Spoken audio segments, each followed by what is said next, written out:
Holding the flowers and cards that my neighbors had given me to celebrate my 70th birthday, I quietly entered the house. The scent of white roses filled the air as I carefully closed the door, trying not to make a sound. Sandra had called to confirm dinner, but I'd forgotten my cell phone on the kitchen counter when I went out to receive congratulations from the neighbors. Suddenly, I overheard a phone conversation between my daughter and my son-in-law. What I heard left me speechless. Because when she emerged from the room, all smiles, she was no longer the daughter I thought I knew. Claudia's voice echoed from the study, but there was something different in her tone, something cold, calculating, that I had never heard before. I stood motionless by the entrance, feeling as though I was spying on a complete stranger. The flowers began to tremble in my hands as I caught some fragmented words. Mum, trust, money, fake. My heart rate quickened to an alarming pace, as if my own body knew that something terrible was about to be revealed. I couldn't believe what I was hearing. After 70 years of life, after raising Claudia alone since she was 5, after sacrificing my dreams, my career as a teacher, and my romantic opportunities to give her everything she needed, was it possible that my own daughter was plotting something against me? No, it couldn't be true. I had to be misinterpreting the conversation. Maybe the tiredness from the celebration was playing tricks on me, but the words kept coming like stabs.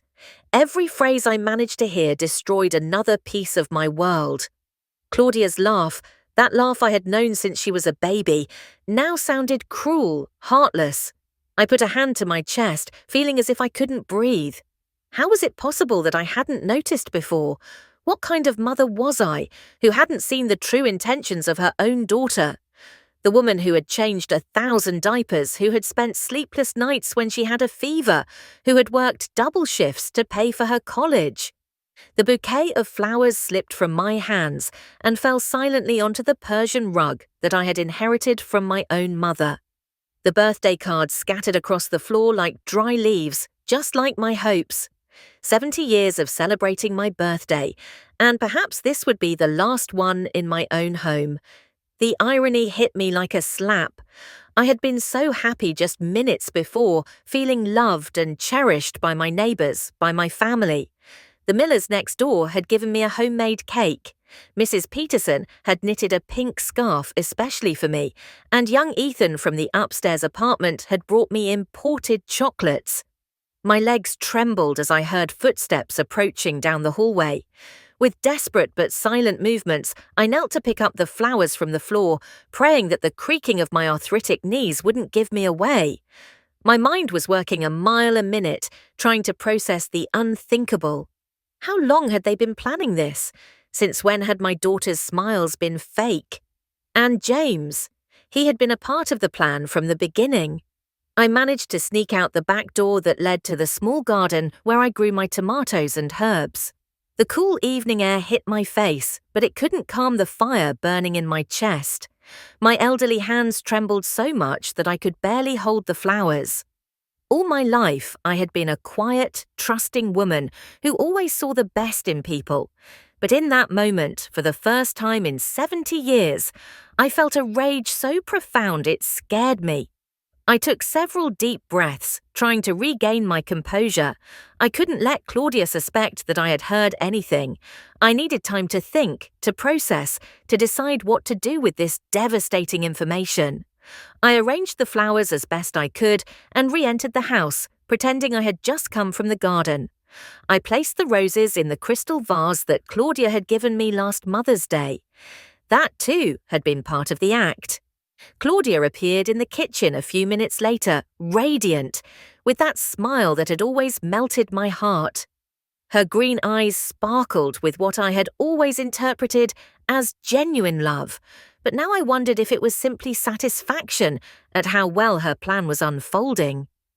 "Mum, what beautiful flowers! The neighbors adore you, and with good reason, you're the sweetest person in the world." She hugged me affectionately, kissed my forehead as she had 1,000 times before, and told me how much she loved me. But now every caress felt like a betrayal, every sweet word a poisoned lie. Her floral perfume, which had always soothed me, now made me dizzy. Her arms, which had been my refuge for so many years, felt like a trap. "I love you so much, Mum. I don't know what I'd do without you in my life," she whispered against my grey hair.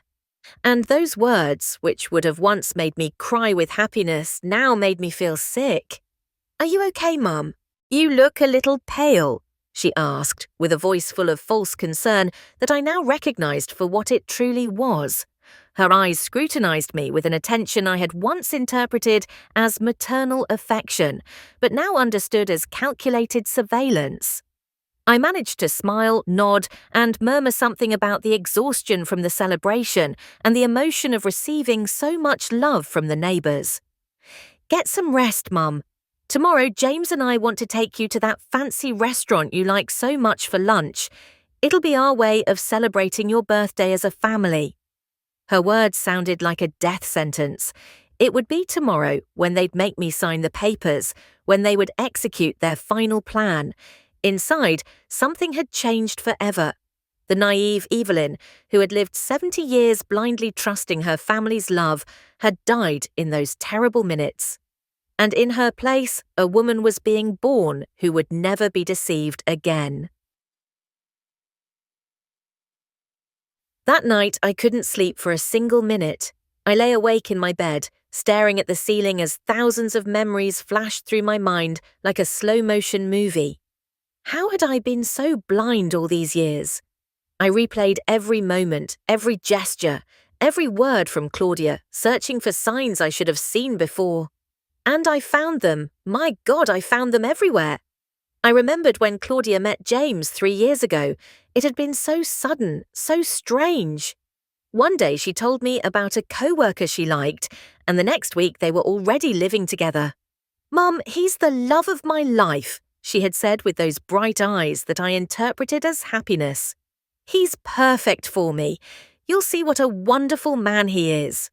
I, like the fool I was so excited to see my daughter happy that I didn't ask the right questions. James came into my life like a hurricane of charm and charisma, tall, elegant, with a smile that seemed to light up any room. From the first day, he was incredibly attentive to me. He brought me flowers every Friday, helped me with heavy groceries, and fixed everything that was broken around the house. "Ms. Evelyn, you're like the mother I never had," he would say while he was repairing the faucet or changing burned-out light bulbs. I melted with every word. How did I not realize it was all too perfect? What 35-year-old man dedicates so much time to pleasing his mother-in-law? But I had been so lonely since I was widowed 10 years ago, so hungry for affection and companionship, that I accepted everything without question.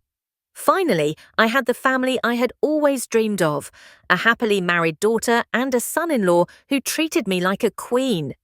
Now I understood why James had always shown so much interest in my finances. "Ms. Evelyn, you have to be careful of scammers who take advantage of older people," he would say with a worried voice. "Why don't you let me help you review your investments? I work in the financial sector. I can make sure everything is in order."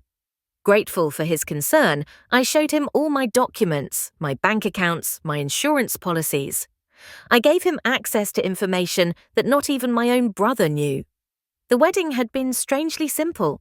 Claudia, who as a child had dreamed of a big celebration with a princess dress and hundreds of guests, suddenly wanted something intimate, just close family. "Mum, what's important is love, not pomp," she had told me. "James and I would rather invest that money in our future." I admired their maturity, their practicality. What an idiot I had been. Now I knew they didn't want a big wedding because they didn't want to draw attention to themselves. They didn't want many people to know the details of their union. I got out of bed at 4 a.m., unable to continue pretending I could rest. I went to the kitchen and made a cup of chamomile tea, but even that couldn't calm my nerves. My hands trembled as I held the cup, spilling small drops onto the wooden table I had bought when Claudia was a teenager. This table had seen so many important conversations. When I explained the changes of puberty, when we discussed her first boyfriends, when we celebrated her college graduation. I remembered all the times James had insisted that I update my will. Miss Evelyn, it's important to have all your legal affairs in order. You don't want Claudia to have bureaucratic problems if something happens to you, do you? His words always sounded so logical, so considerate, and I, moved by his concern for my daughter's well-being, had followed all his advice without questioning a thing. I also remembered how the family dynamic had changed after the wedding. Before, Claudia called me every day. She came to visit 2 or 3 times a week. We spent hours talking about everything and nothing. But after the marriage, her visits became more spaced out, and always with James present. When I tried to have private conversations with my daughter, he always found some excuse to join us or for Claudia to leave early. James is really helping me get better organized with my time, Claudia would explain when I asked her why we couldn't have our mother-daughter chats like before. He says I need to learn to prioritize and not spend so much time on social visits. I interpreted this as the natural jealousy of a newlywed, but now I understood that James was deliberately separating me from my daughter, isolating me so he could manipulate me better. Tears began to roll down my wrinkled cheeks as I remembered last Christmas. The 3 of us had been together, seemingly happy, opening gifts under the tree I had decorated with so much love. James had given me a beautiful pearl necklace, saying, "For the most important woman in our lives."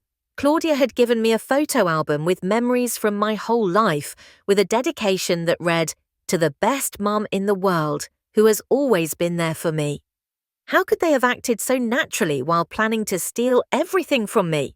How could they have looked me in the eyes while telling me how much they loved me, knowing they were lying? The coldness of their hearts terrified me more than the betrayal itself. What kind of people were capable of such calculated cruelty?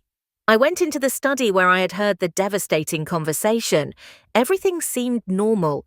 The books were arranged on the shelves, the computer was closed on the mahogany desk, the leather chair where Claudia had been sitting while she was destroying my world. I opened the desk drawers, searching for something, any evidence of what they were planning, but everything was clean, organized, with no trace of a conspiracy. However, I remembered that James always insisted on using my computer when he came to visit. "My laptop is very slow, Miss Evelyn. Would you mind if I used yours to check some work emails?" Always so polite, so respectful, asking for permission. Now I wondered what he had really been doing on my computer, checking my accounts, researching my properties, forging documents. Dawn began to filter through the windows, painting the study in golden tones that would have once seemed beautiful to me. But in that moment, even the sunlight felt false, deceptive. I heard the first sounds of the morning, the birds singing in the garden, the milkman passing on the street, Mrs. Peterson watering her plants on the balcony across the way. Normal life continued its course, oblivious to the personal earthquake I was living through. I thought of my late husband, Robert. He had always been more suspicious than I was, more careful with people. "Evelyn, your heart is too good," he used to say when I defended someone he considered shady. "Not everyone has good intentions. You have to learn to protect yourself." If Robert were alive, he probably would have seen through James's facade from day one. He would have asked the uncomfortable questions I never dared to ask. I went back to the kitchen and poured myself another cup of tea, this time adding honey to calm the bitterness I felt in my mouth. As I slowly stirred the hot drink, I made a decision that would change everything. I would not remain a passive victim. If Claudia and James thought they could deceive me and steal from me because I was a helpless old woman, they were very wrong. I had survived the death of my parents, a youth full of economic difficulties, raising a daughter alone, and the loss of the love of my life. I was not going to let them destroy me now, but I knew I had to be very careful. I couldn't let them suspect that I had discovered their plan. I had to continue acting like the naive and trusting old woman they thought I was, while secretly investigating the true extent of their betrayal. It was time for Evelyn, the retired teacher who had taught hundreds of children throughout her career, to use all the observational and strategic skills she had developed over decades. Ciao. For the next few days, I became a consummate actress. Every morning I would wake up, look in the mirror, and prepare to play the role of my life, the naive and trusting grandmother that Claudia and James needed me to be in order to execute their plan. But on the inside, my mind was constantly working, analysing every detail, every conversation, every suspicious gesture that I had overlooked for the past 3 years. On Friday morning, Claudia arrived early with fresh croissants and coffee from my favourite cafe. "Good morning, beautiful mum," she said with that radiant smile that used to melt my heart. "I thought we could have breakfast together like we used to." But I was no longer the same woman who, a week ago, would have been moved to tears by this gesture. Now I saw the manipulation behind every sweet word. "What a lovely gesture, my dear," I replied, trying to sound natural as I prepared the plates. I watched as her eyes discreetly swept the house, as if she were evaluating every object, every piece of furniture, calculating its value. When she passed by the sideboard where I kept my mother's jewellery, I noticed her gaze lingered for a few seconds longer than normal on the carved wooden chest. During breakfast, Claudia brought up the topic she had obviously come to discuss. "Mum, James and I were talking about your financial security. We think it would be a good idea for you to give us legal power of attorney to help you manage your accounts, so you don't have to worry about all those complicated things." Her voice sounded so caring, so concerned, that anyone else would have thought she was an exemplary daughter taking care of her elderly mother. But I had learned to read between the lines. "Legal power of attorney?" I asked, feigning confusion. "What exactly does that mean, my dear?" Claudia leaned forward, took my hands in hers, and explained with feigned patience how this document would allow them to help me make important financial decisions, pay my bills, and manage my investments. "It's just a precaution, Mom, in case one day you can't take care of these things yourself. God forbid, but at our age we have to be prepared for any eventuality." The way she said "our age" made me feel like I already had one foot in the grave. I was 70, not 90. I was perfectly lucid and capable of handling my own affairs. "It sounds very complicated, honey," I said, adopting the tone of an overwhelmed old woman she expected to hear. "Do you think it's really necessary? I'm a little scared to sign documents I don't completely understand." Claudia squeezed my hands harder, and for a moment I saw a flash of impatience in her eyes before she recomposed her mask of a loving daughter. "That's why we're here, James and I, Mum, to protect you and take care of you. You trust us, right?" That question hit me like a slap. All my life I had trusted her blindly, without reservations, without a single doubt. She had been my greatest pride, my reason for living, my most precious legacy, and now I was discovering that that trust had been my biggest mistake. "Of course I trust you, my love," I lied with a smile I hoped looked genuine. "I just need a little time to think about it. It's a very important decision." Claudia nodded, but I noticed the tension in her jaw, the way her fingers tapped impatiently on the table. Clearly, they had expected me to agree immediately. After she left, I sat in my favourite armchair and analysed the conversation. Claudia's urgency was palpable. Why the rush? Was there some deadline I didn't know about? I remembered that James had mentioned something about my government bonds during that phone conversation I had overheard. I decided it was time to do some investigating. That same day, I took a taxi to the bank, where I had kept my main accounts for over 20 years. Mr. Martinez, my financial advisor, greeted me with his usual cordiality. "Miss Evelyn, it's great to see you. How can I help you today?" I explained that I wanted to review all my statements from the last 6 months, my investments, my certificates of deposit. As we looked through the documents, something caught my attention. There had been several recent inquiries about my accounts, requests for information that I didn't remember authorizing. Mr. Martinez, who made these inquiries? I asked, pointing to the dates marked on the papers. He checked his computer and frowned. According to our records, it was your son-in-law, Mr. James Mendoza. He presented a letter of authorization signed by you to get information about your investments. He said you had asked him to look into some portfolio diversification options. My blood ran cold. I had never signed such an authorization. I had never asked James to make those inquiries. Could you show me that letter? I asked, trying to stay calm. Mr. Martinez searched his files and showed me a document with what looked like my signature, but on closer inspection, I could see small differences in the handwriting. Someone had forged my signature and done a pretty convincing job. Mr. Martinez, I never signed this document, I said in a firm voice. His expression changed immediately from cordiality to professional concern. Are you sure, Miss Evelyn? I nodded emphatically, completely sure. I want you to review all the transactions in my accounts for the last 6 months. Every movement, every inquiry, everything. What we discovered left me breathless. Not only had they been inquiring about my accounts, but there were small transfers that I didn't remember authorizing. Amounts not too large, between 50s and 200, withdrawn on different dates and dispersed among my various accounts so as not to attract attention. In total, they added up to more than $3,000 over the past 4 months. Miss Evelyn, this is very serious, Mr. Martinez said with a grave expression. It appears that someone is fraudulently accessing your accounts. We need to report this immediately and change all your access codes. But I asked him to wait. If James realized we had discovered his activities, he might accelerate his plans, or even worse, disappear with Claudia before I could get all the evidence. I need a very important favor, I told Mr. Martinez.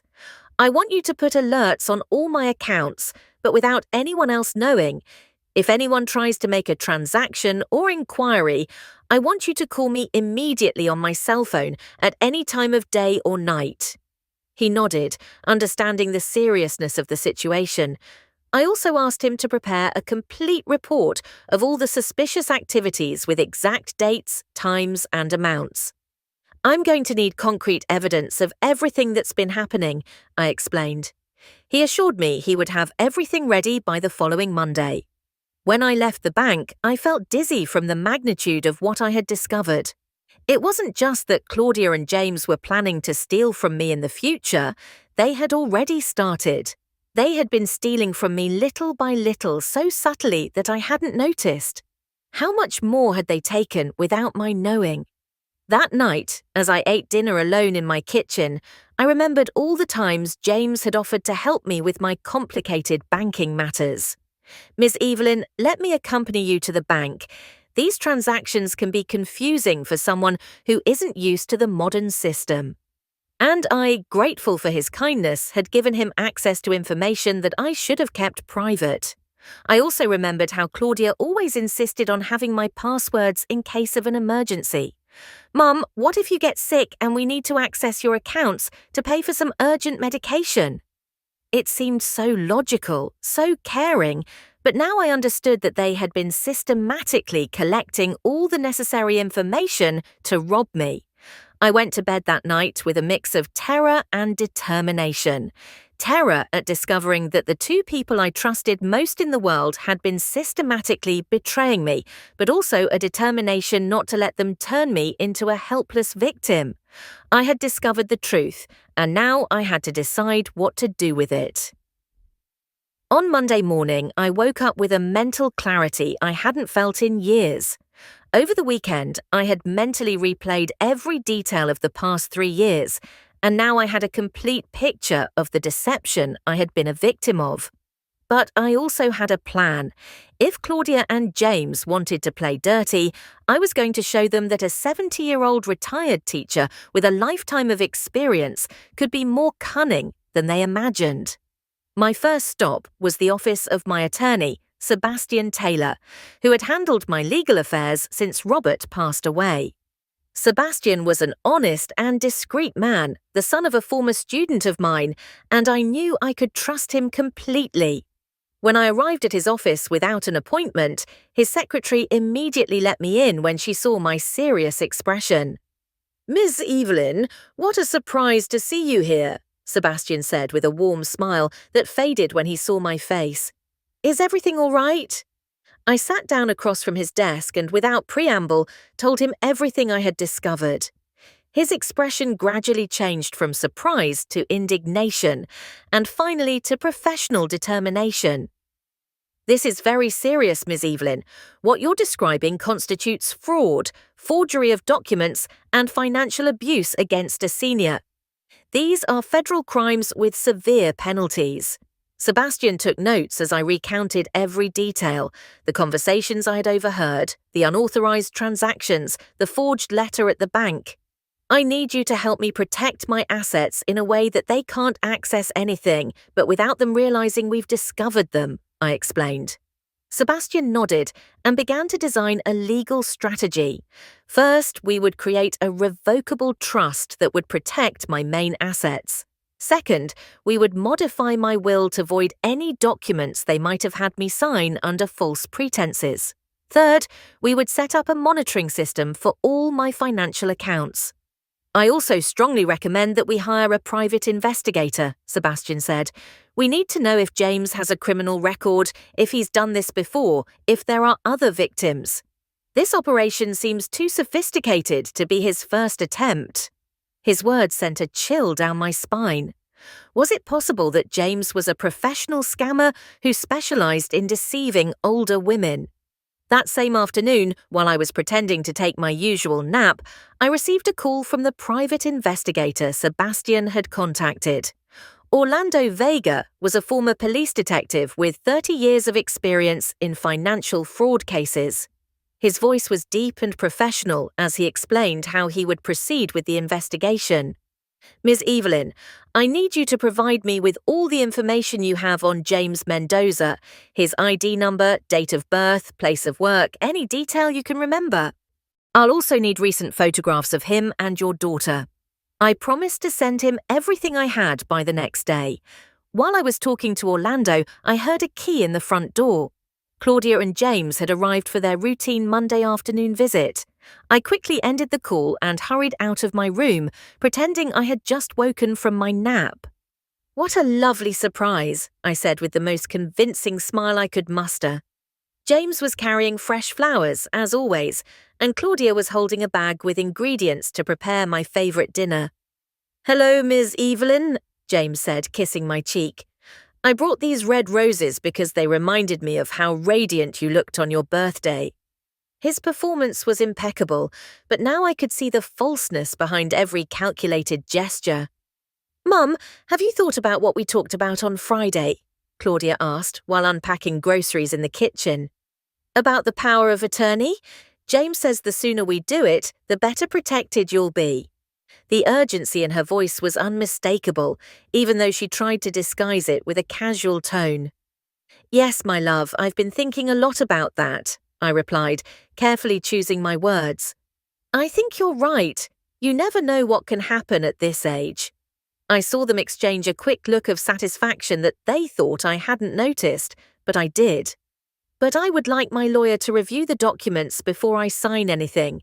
You know Sebastian has handled my legal affairs for years, and I would feel more at ease if he gives it his approval." James's smile tightened slightly. "Of course, Ms. Evelyn, but don't you think that might unnecessarily complicate things? These are standard, very simple documents. Besides, lawyers sometimes create problems where there aren't any, just to justify their fees." "Don't worry about the fees, James," I said in the sweetest voice I could. "Sebastian is almost like a grandson to me. He has always taken very good care of me." I noticed James's jaw tighten when I mentioned that Sebastian was like family. He clearly hadn't expected me to insist on involving an attorney. Claudia quickly intervened. "Of course, Mum. If that makes you feel more comfortable, we can have the lawyer review everything. We just want you to feel calm and protected." But her smile didn't reach her eyes, and I could see the frustration she was trying to hide. During the dinner we prepared together, I observed every detail of their behavior.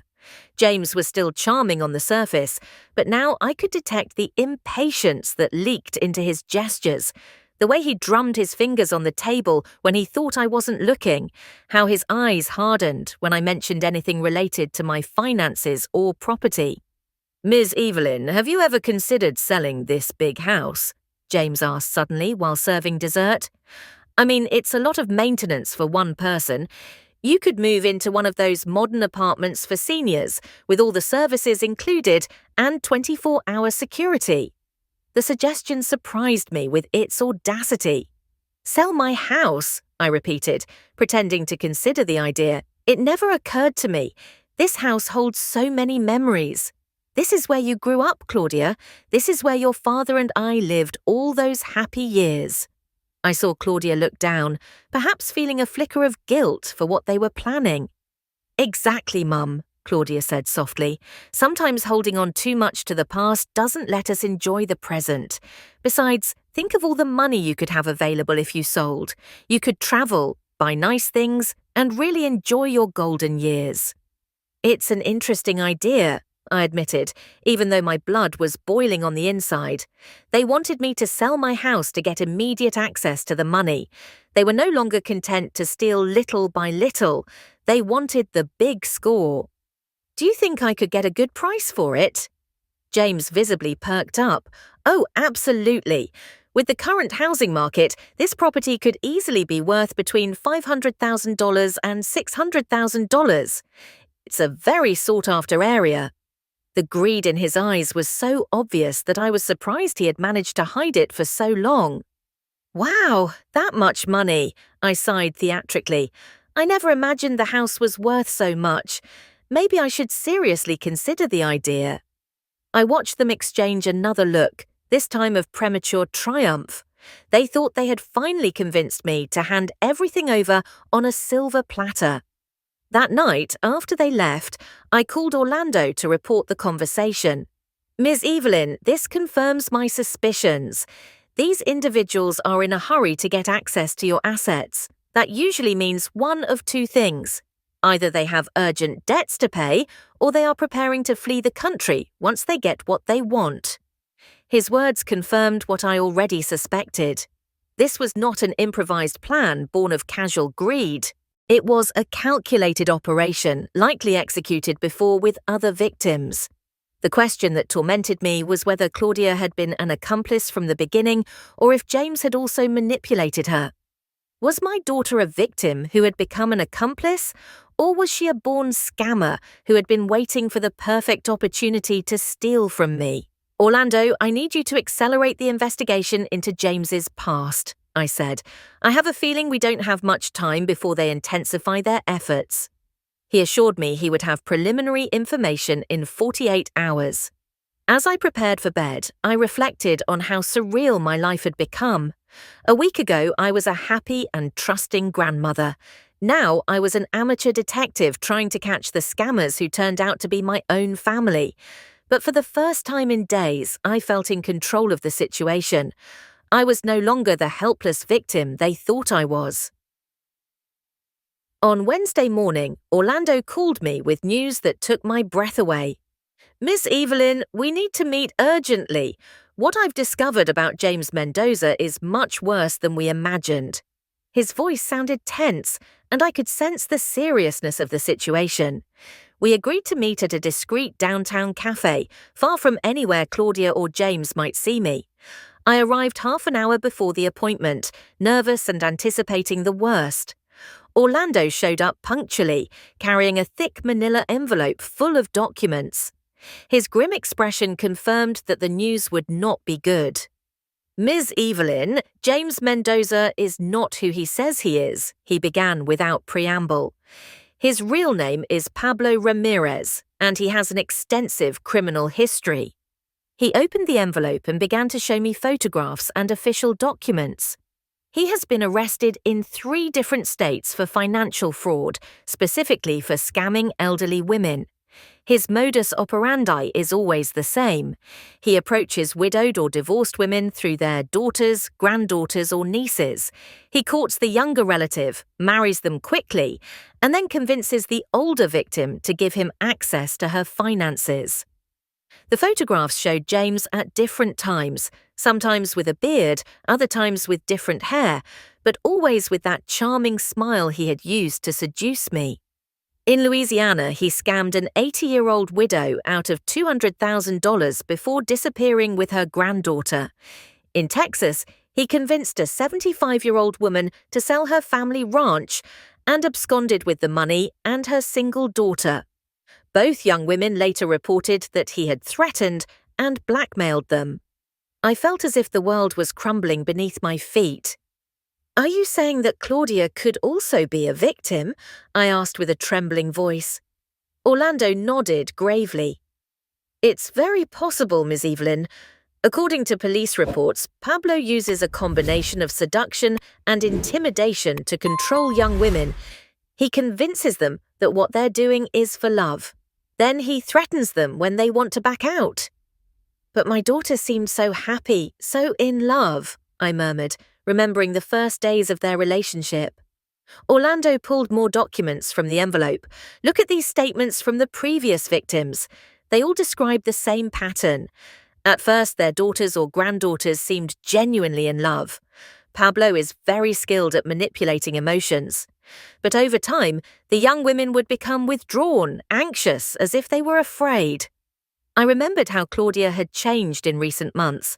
Her laughter had lost its spontaneity, her visits felt forced, and several times I had caught her with a worried expression when she thought I wasn't looking. "What can I do to help my daughter?" I asked, feeling a mix of fury towards Pablo and renewed compassion for Claudia. "First, we need to protect you and gather enough evidence to arrest Pablo," Orlando replied. "Then we can work on rescuing your daughter from this situation, but I must warn you that it will be dangerous. If Pablo suspects we have discovered his true identity, he could become violent or flee with Claudia." Orlando had prepared a detailed plan. "We are going to install hidden cameras in your house and a recording device on your phone. We need to document his attempts to defraud you in audio and video. We are also going to coordinate with the FBI because by crossing state lines, this becomes a federal case." That afternoon, specialized technicians came to my house disguised as cable workers. They installed tiny cameras in the study, living room, and kitchen, all connected to a system that would automatically activate when it detected voices. They also gave me a special phone that would record all conversations and send them directly to the investigators.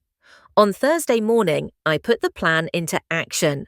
I called Claudia and told her I had made an important decision. "My love, I've been thinking a lot about what we talked about regarding the power of attorney and selling the house. I think you guys are right. I'm just too old to handle all these responsibilities anymore." My voice sounded convincing. Claudia seemed surprised by my change of attitude. "Seriously, Mum? Are you sure?" Her voice had a strange mix of relief and something that sounded like guilt.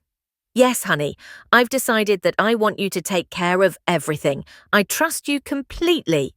The words tasted bitter in my mouth, but it was necessary to set the trap. "James and I will come over this afternoon to talk about the details," Claudia said. "We'll bring some documents for you to review." Perfect. The cameras would be recording every word, every gesture, every piece of evidence of their criminal plan. That afternoon they arrived on time, both with expressions that tried to appear solicitous, but that I now recognized as thinly veiled greed. James was carrying a black leather briefcase full of legal documents. "Ms. Evelyn, what a wise decision you've made. This is going to give you so much peace of mind." We went through the papers one by one. There were documents for the power of attorney, forms to change the beneficiaries of my insurance policies, and papers to put the house up for sale. Everything had been prepared meticulously, confirming that they had been planning this for a long time. "We just need you to sign here, here, and here," James said, pointing to the lines marked with small yellow tabs. "Wait a minute," I said, feigning last-minute doubts. This makes me a little nervous. Are you sure it's the right thing to do? I wanted them to talk more, to reveal more details of their plan for the recordings. James leaned forward with that patronizing smile that now made me sick. Miss Evelyn, I understand your nervousness. It's natural, but think about this. If something happens to you tomorrow, Claudia would be lost trying to handle all these legal and financial matters. This protects her, too. It was a perfect emotional manipulation, using my maternal love to convince me to give them everything. Besides, Mum, Claudia added, once we sell the house and organise your investments, you can move into that beautiful apartment complex we showed you last week. You'll be much more comfortable and secure. What she didn't mention was that in that complex, I would be completely isolated from my friends and neighbours, totally dependent on them. And what will happen to the money from the sale of the house? I asked innocently. James exchanged a quick glance with Claudia before replying, We will invest it wisely to ensure your financial future. I have contacts in the investment world who can guarantee excellent returns. I knew that invest wisely meant transferring the money to accounts they controlled, probably in tax havens where it would be impossible to trace. That sounds wonderful, I murmured, taking the pen James offered me. You guys know so much more about these things than I do. Just as I was about to sign the first document, the doorbell rang. Are you expecting someone? James asked with obvious irritation. Oh, that must be Sandra, I said, slowly getting up. I told her to come over for tea. I completely forgot. The interruption broke the moment, and I could see the frustration on both their faces. Maybe we should do this another day, Claudia suggested, when you have more privacy. But I insisted that Sandra would only stay for a few minutes. Sandra, who was already aware of the situation thanks to our previous conversations, played her part perfectly. She came in, chatting cheerfully about the weather and neighbourhood gossip, effectively sabotaging the signing session. After an hour of trivial conversation, James and Claudia had no choice but to leave, promising to return the next day. We'll finish all this tomorrow, Miss Evelyn, James said, kissing my cheek. You'll see how much peace of mind you'll have when it's all taken care of. His words sounded like a veiled threat, and for the first time, I felt real fear of what might happen if he discovered I knew the truth. That night, Orlando called me to confirm that all the recordings had been captured perfectly. We have solid evidence of attempted fraud, Ms. Evelyn. Tomorrow, when they return, we will be ready to act. Friday dawned grey and rainy, as if the weather was reflecting the storm that was brewing in my life. I got up early, knowing this would be the day of the final confrontation. Orlando had confirmed that federal agents would be positioned around my house, ready to intervene at the precise moment. I had to continue acting like the naive old woman until we had enough evidence to arrest Pablo. At 10 a.m., Claudia called to confirm they would be coming at noon. Mum, are you ready to sign those documents? James says it's important to do it today because on Monday some of those papers expire. The urgency in her voice was palpable, and I wondered if she really knew what those documents meant, or if Pablo was manipulating her as well. Yes, my love, I'm ready, I replied, though my heart was beating so hard I was afraid she could hear it through the phone. I've thought a lot about everything you told me, and you're right. It's time for an old woman like me to let younger, more capable people handle these complicated things. When they arrived, I could immediately notice that something had changed in their dynamic. James seemed more tense, more controlling, and Claudia looked pale and nervous. There was something in her eyes I hadn't seen before, fear. For the first time, I wondered if Pablo had shown his true threatening nature to my daughter. Good morning, Miss Evelyn, James greeted me with his usual smile, but I noticed his eyes quickly scanning the house as if looking for something out of place. I hope you slept well. Today is a very important day for your financial future. He was carrying the same black briefcase, but this time he also had a laptop and some electronic devices I didn't recognize. Mom, are you sure you want to do this? Claudia asked suddenly, and her question surprised both me and, clearly, Pablo. He looked at her with an expression that lasted only a second, but it was enough to confirm my suspicions. There was a threat in those eyes, a silent but clear warning. "Of course she's sure," Pablo intervened quickly before I could respond. "We've talked about this for weeks. Ms. Evelyn understands that this is what's best for everyone." The way he emphasized everyone while staring at Claudia made me realize that my daughter was being coerced as much as I was. We sat down at the dining table where Pablo spread out all the documents with professional efficiency. "All right, let's start with the General Power of Attorney. This document gives Claudia and me the authority to handle all your bank accounts, investments, and properties." He pointed to a line at the bottom of the first page. "Sign here, please." I took the pen, pretending to examine the document with confusion. "Pablo-san, could you explain exactly what this means? My lawyer always tells me to read everything before I sign."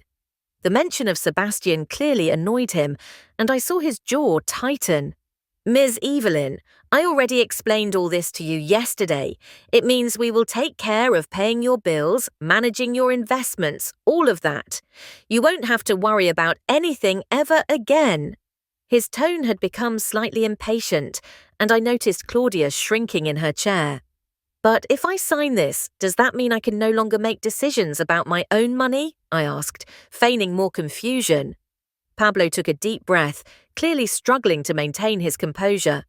"No, Ms. Evelyn, you will always have a say in important decisions. We will just help you with the technical details."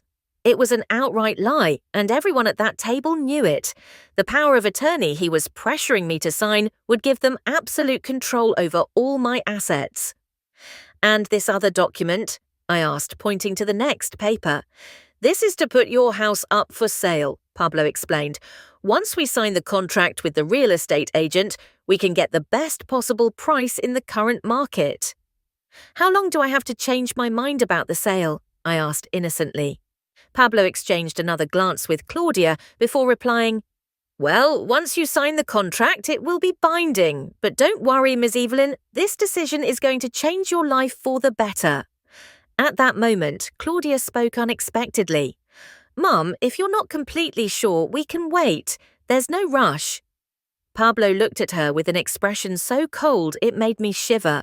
"Claudia, we talked about this. Your mother has made a smart and mature decision. We shouldn't confuse her with last-minute doubts." "No, Pablo, my daughter is right," I said, pretending to reflect. "This is very important. Maybe I should call Sebastian to come and review everything with me." The suggestion made Pablo visibly tense. "Ms. Evelyn, that's not necessary. These are standard documents. Besides, if we call the lawyer now, we would have to postpone everything for another week, and some of these papers are going to expire." "Expire?" I asked. "Why would they expire?" Pablo realized he had made a mistake. There was no logical reason for basic legal documents to have an expiration date. "I'm referring to the favorable conditions of the housing market. Interest rates are going to rise next week." It was another fabrication, and his increasing nervousness confirmed that he was desperate to complete the scam. "Let me call Sebastian," I insisted, reaching for the phone. "I just want him to confirm that everything is okay." "No!" Pablo shouted, and for the first time, his mask of a charming son-in-law completely cracked. Claudia and I were startled by his violent reaction. He immediately realized his mistake and tried to compose his expression. "Sorry, Ms. Evelyn, I didn't mean to sound so abrupt. It's just that, well, lawyers always complicate simple things." But it was too late. His true nature had surfaced, and now Claudia was looking at him with growing horror. "Pablo, why are you so upset?" my daughter asked in a trembling voice. "If this is really what's best for Mum, there shouldn't be a problem with her lawyer reviewing it." "Claudia, don't start with doubts now," Pablo replied in a voice that no longer tried to disguise its threatening tone. "We've worked too hard to get to this point. Your mother is going to sign these papers today. Period." The way he looked at her made my daughter visibly shrink in fear. At that moment, I knew I had to act. My daughter was being intimidated before my very eyes, and I could no longer pretend to be a helpless old woman. "Pablo," I said in a voice that no longer trembled. "I think it's time we talked honestly." He turned to me with surprise. "What do you mean, Ms. Evelyn?" But something in my expression told him the game was over. "I mean that I know exactly who you are, Pablo Ramirez. I know what you did to those women in Louisiana and Texas, and I know you've been stealing money from my accounts for months." The silence that followed was deafening. Pablo stood motionless for a few seconds, processing the fact that he had been discovered. Then, slowly, his expression changed completely. The mask of the charming son-in-law disappeared, replaced by something cold and calculating that terrified me. "How long have you known?" he asked, in a voice that no longer had any of the feigned warmth from before. Claudia was looking at us both with total confusion. "What are you talking about? Pablo Ramirez? What women in Louisiana?" Her voice grew sharper with each question, and I could see the exact moment she began to understand that she had been deceived as much as I had. Pablo got up abruptly from the table, knocking over his chair. "This is over," he muttered, more to himself than to us. "I have to think." He began to pace back and forth across the room, and for the first time I felt real fear of what a desperate, cornered man might do. "Claudia," I said softly to my daughter, "you need to get away from him now." But Pablo turned on us with an expression I will never forget. "Nobody's going anywhere," he said in a dangerously calm voice. "I need time to figure this out." The atmosphere in the room became thick and dangerous. Pablo was pacing like a caged animal, and for the first time, I could see the real predator who had hidden behind the facade of the perfect son-in-law. Claudia was staring at him as if seeing a complete stranger, which I realized was exactly what was happening. "Pablo, please explain what's going on," my daughter begged in a broken voice. "Who is Pablo Ramirez? What is Mom talking about?" But he ignored her completely, focused on evaluating his options. I could see his mind working, calculating, looking for a way out of the trap he had walked into. "You!" He pointed at me with his finger, his voice loaded with venom. "How long have you been spying on me? Who have you been talking to?" He approached me with threatening steps. I instinctively backed away. "It was the lawyer. That meddling Sebastian put ideas in your head." "Pablo, get away from my mother!" Claudia shouted, getting up from her chair. But he turned on her with an expression that made her immediately retreat. "Shut up! This is your fault too. You were supposed to keep the old woman distracted while I finished arranging the documents. But no, you had to develop scruples at the last minute." Pablo's words hit Claudia like slaps. "My fault? What are you talking about? I thought you really loved her, that you loved us both." Her voice broke as she realized the magnitude of the deception. "All this time, you never felt anything real for me." Pablo laughed with a cruelty that chilled my blood. "Love, Claudia? You were a means to an end, nothing more. A useful tool to get to the real prize." He pointed at me with contempt. "Her and her $500,000 house, her savings, her investments. You were just the key to open that safe." I saw my daughter's heart break in real time. Tears began to roll down her cheeks as the truth hit her like a tsunami. But you told me you loved me. We made plans. We talked about having children, about building a life together." Her voice got smaller with each word. "Plans?" Pablo repeated with sarcasm. "The only plans I have include being far from here with your mother's money before anyone realizes I've disappeared. And if it had worked as it was supposed to, maybe I would have taken you with me, but now—" His gaze hardened dangerously. At that moment, I heard a very subtle noise at the back door. The federal agents must have been positioning themselves, waiting for the agreed-upon signal. I needed to keep Pablo talking, to get him to confess everything for the recordings, while I waited for the right moment to activate the alert. "What happened to the other women?" I asked, trying to sound braver than I felt. "The ones in Louisiana and Texas." Pablo looked at me with genuine surprise. "Well, the grandma did her homework. How the hell did you find that out?" "I investigated," I lied partially, "after I overheard your phone conversation with Claudia on my birthday." His expression changed to a mixture of fury and disbelief. "You heard that conversation. Why didn't you say anything before?" "Because I needed to be sure. I needed evidence." My voice became firmer. "And now I have it. Everything has been recorded, Pablo. Every word you've said today, every confession, every threat." It was a partial bluff, but I hoped it would work. Pablo's face transformed into a mask of rage. "You meddling old woman!" He lunged at me, but Claudia got between us. "Don't touch her!" my daughter screamed with a bravery I didn't know she possessed. "You've done enough damage." Pablo pushed her violently, and Claudia fell against the table, sending the documents scattering to the floor. "Get out of my way. This is your fault as much as hers. If you hadn't started with stupid doubts at the last minute, we would have been done by now and far from here." He went towards the laptop he had brought, starting to frantically save documents. "I'm going to find those recording files and I'm going to destroy them. And then you two are going to sign those documents, whether you want to or not." He pulled something from his jacket that made me hold my breath. It was a small knife, but clearly sharp. "Pablo, please," Claudia pleaded from the floor, with blood dripping from a cut on her lip. "Don't make this worse than it already is. Just go, disappear, and you'll never have to see us again." But he was beyond reason now, consumed by the desperation of a cornered animal. "I haven't invested 3 years of my life in this plan.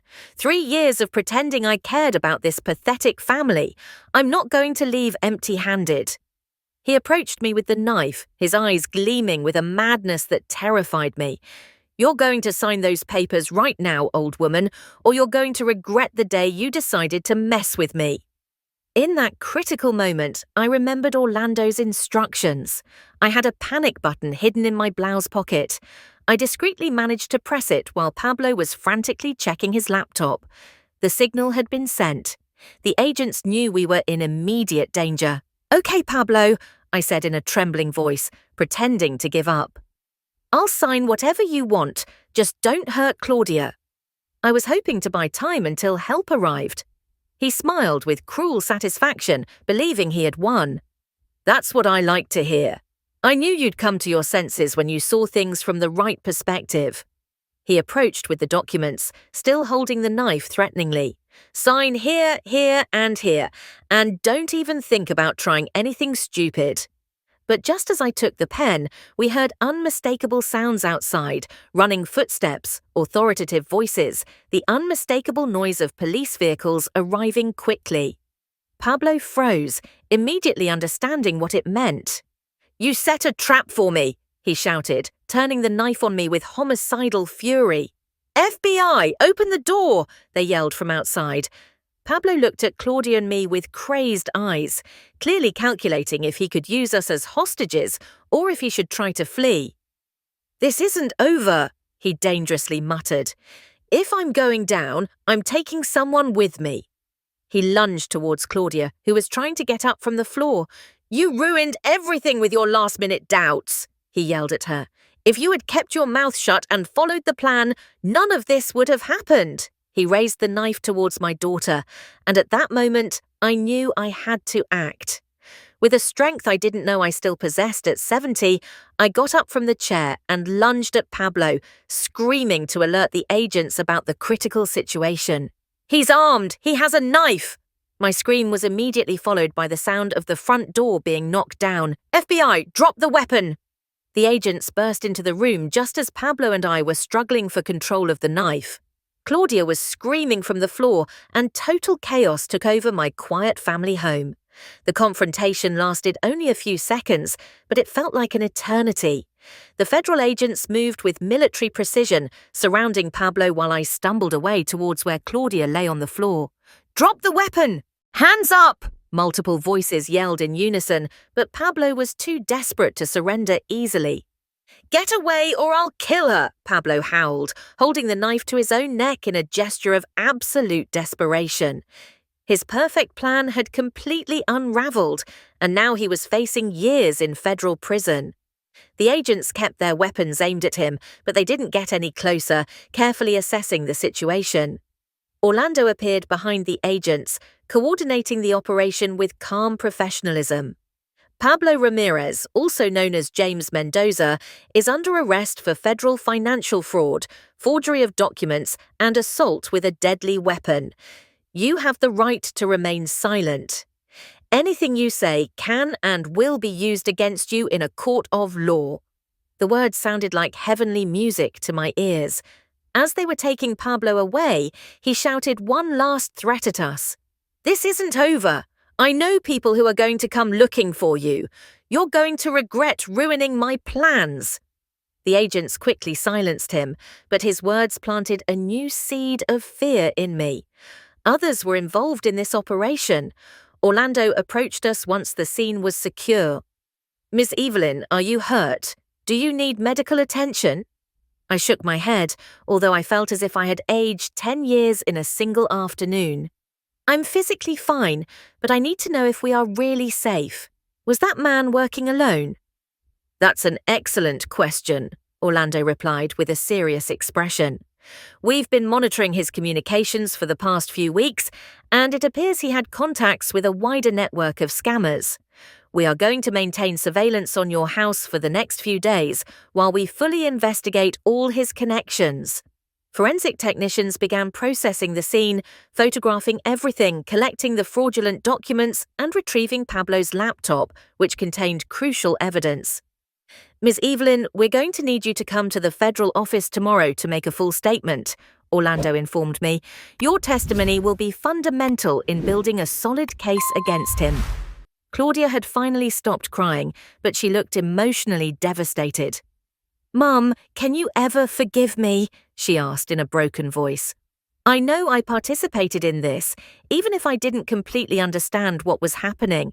I should have asked more questions. I should have been suspicious when he showed so much interest in your finances." The question broke my heart because I didn't have a simple answer. On one hand, Claudia had been manipulated by a professional scammer who knew exactly how to exploit the emotions and vulnerabilities of young women. On the other hand, she had participated in conversations about my money, she had brought legal documents for me to sign my own ruin, and she had been present during months of planning. "Claudia, I need time to process all this," I told her honestly. "I love you, you're my daughter, but this is going to require a lot of healing from both of us. You were also a victim of Pablo, but you also participated in things that hurt me deeply." She nodded, understanding that complete forgiveness wouldn't come immediately. Orlando explained to us that Pablo was facing federal charges that could result in decades in prison. "We have confirmed that he has scammed at least 6 elderly women in the last 10 years, stealing a total of more than $2 million. Our case against him is very solid, especially with all the recordings we obtained today." He also informed us about something that surprised me. Pablo had been transmitting information about me to other members of his criminal network. "We found evidence that he was sharing details about your properties and finances with other scammers, possibly for future operations or as a backup in case this plan failed." That revelation terrified me. "Does that mean other people could come to try and scam me?" Orlando nodded gravely. "It's a real possibility. That's why we're going to maintain surveillance, and I strongly recommend that you change all your routines for the next few weeks. Don't go out alone, vary your schedules, and report any suspicious contact immediately." The paramedics checked on Claudia and cleaned the cut on her lip, but it didn't require stitches. "She's physically fine," the paramedic informed me, "but I recommend you both consider psychological therapy to process the trauma of this experience." Both Claudia and I knew we would have to deal with the emotional scars for a long time. When all the officers finally left, the house felt strangely empty and silent. The furniture was in disarray. There were fingerprint marks in dust on several surfaces, and the fraudulent documents had been taken away as evidence. It was as if a hurricane had passed through my quiet life. Sandra arrived that night after Orlando called her to inform her about the day's events. "Evelyn, my love, are you okay?" she asked, hugging me tightly. "I can't believe everything you've been through. You're the bravest woman I know." Her presence comforted me immensely after the most traumatic day of my life. Claudia stayed that night at the house, sleeping in her old bedroom like when she was a teenager. Neither of us could really sleep. Every noise startled us, every shadow seemed threatening. The reality of how close we had been to total disaster became clearer with each passing hour. "Mom," Claudia said to me in the darkness of the early morning, "I'm going to do everything I can to make up for this. I know I can't undo what happened, but I'm going to spend the rest of my life trying to earn back your trust." Her voice was filled with genuine determination, but I knew that words were easy. Actions would be what really mattered. As I lay in my bed that night, I reflected on how one accidentally overheard phone call had saved not only my financial future, but possibly my life. If I hadn't returned for my phone that day, if I hadn't heard Claudia and Pablo planning to steal from me, I would now be homeless, penniless, and completely at their mercy. But I also thought about Pablo's other victims. The women who hadn't had my luck of discovering the deception in time, women who now lived in poverty because they trusted the wrong man. My case wasn't just about personal justice, it was about protecting other elderly women from predators like Pablo Ramirez. 6 months after the day that changed my life forever, I woke up in my own bed, in my own home, in control of my own decisions. Pablo's trial had ended the previous week with a sentence of 25 years in federal prison without the possibility of parole. The other victims had testified, and the evidence was so overwhelming that his lawyers recommended pleading guilty to avoid an even more severe sentence. The morning was beautiful, with golden rays of sun filtering through the curtains. I had chosen myself in the house that no one had taken from me. I got up slowly, not out of weakness, but for the pleasure of savouring every moment of freedom and autonomy that I had been so close to losing. My morning routines had changed completely since the incident. Sandra arrived punctually at 9 a.m., as she had every morning for the past few months. Our friendship had deepened enormously through this crisis, and now we shared a daily breakfast that had become the most precious part of my day. "Good morning, warrior," she greeted me with that smile that always managed to brighten my day. It was her affectionate way of reminding me of the strength I had discovered within myself. "Good morning, my dear friend," I replied, pouring coffee into the cups that had belonged to my mother. Every object in my house had regained its special meaning after having been so close to losing everything. "Did you read the article in the paper today?" Sandra nodded with satisfaction. Pablo's case had generated significant media coverage, and my story had become an example of how seniors could protect themselves against scammers. The FBI had discovered that Pablo's criminal network was much more extensive than they had initially imagined. He had accomplices in 4 different states, and they had identified more than 20 additional victims. My testimony had been crucial in dismantling the entire operation, and several other women had recovered at least part of their stolen savings thanks to the bank accounts they were able to trace. "Evelyn, you saved many women from going through the same thing you did," Sandra reminded me as we looked through the newspaper clippings I had been collecting. "Your bravery didn't just protect you, it protected strangers who don't even know you exist." Those words filled me with a deep pride and a sense of purpose I hadn't experienced in years. My relationship with Claudia had been the most complicated aspect of recovering after everything that had happened. The first few months were extremely difficult. She had been so devastated to discover that she had been manipulated by Pablo that she fell into a severe depression. She sought psychological help immediately, and little by little, we began the process of rebuilding our mother-daughter relationship. The family therapy sessions we attended together were painful but necessary. Claudia had to confront how her desperate need for love and approval had made her vulnerable to Pablo's manipulation.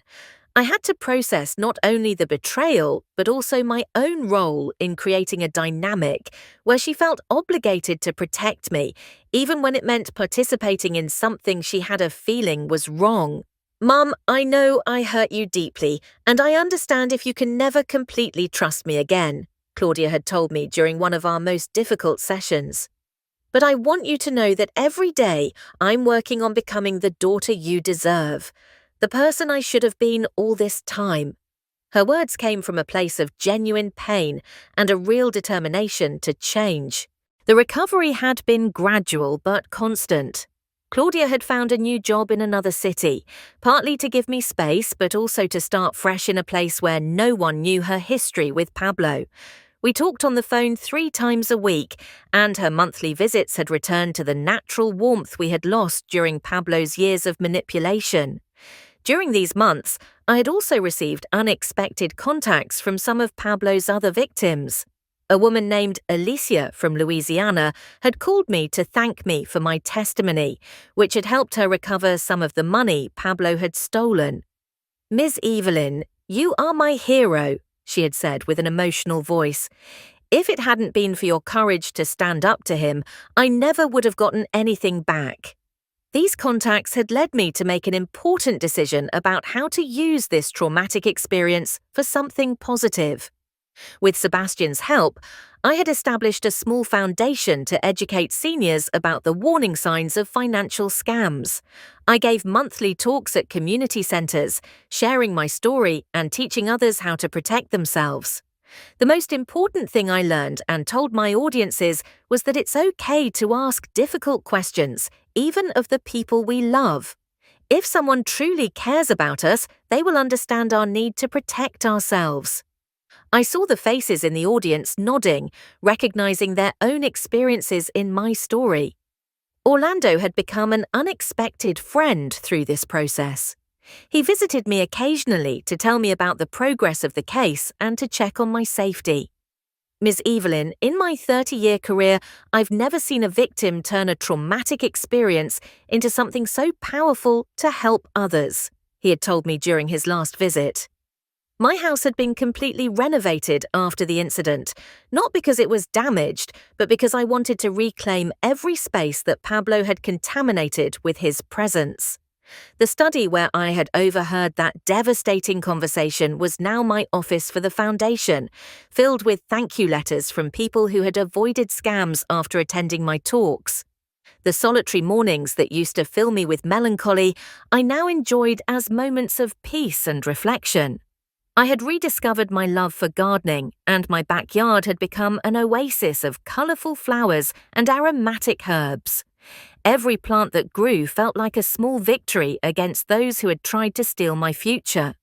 Sandra and I had planned a trip to Europe for next year, something we had always dreamed of doing but had never dared to make happen. "At 71, why wait any longer?" Sandra had said with that determination I so admired. The money that Pablo had tried to steal would now finance adventures that would enrich our lives in ways he could never have imagined. This particular morning had something special.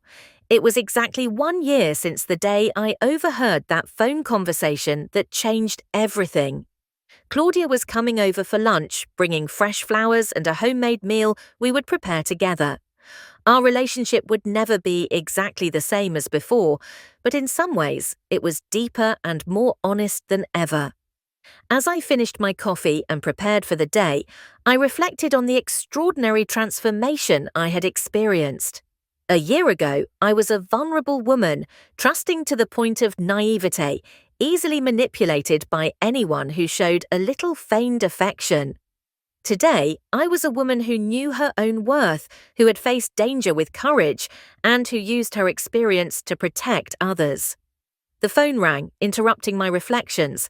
It was Claudia, confirming our lunch appointment. "I love you, Mum," she said before hanging up. And for the first time in over a year, those words sounded completely genuine, free of any hidden agenda or manipulation. "I love you too, my daughter," I replied, and I meant it. I went to the mirror in the entryway and looked into my own eyes. The woman who looked back at me was different from the one who had been there a year ago. Her eyes had more depth, more wisdom, more strength. There were emotional scars that would never completely disappear, but there was also a new confidence in her ability to face any challenge that life presented. Today, I am alone, I said to my reflection, repeating the words that had closed my testimony at Pablo's trial. But for the first time in years, I am completely at peace. And it was true. I had learned that being alone didn't mean being helpless, and that true security came not from blindly depending on others, but from knowing my own strength and worth.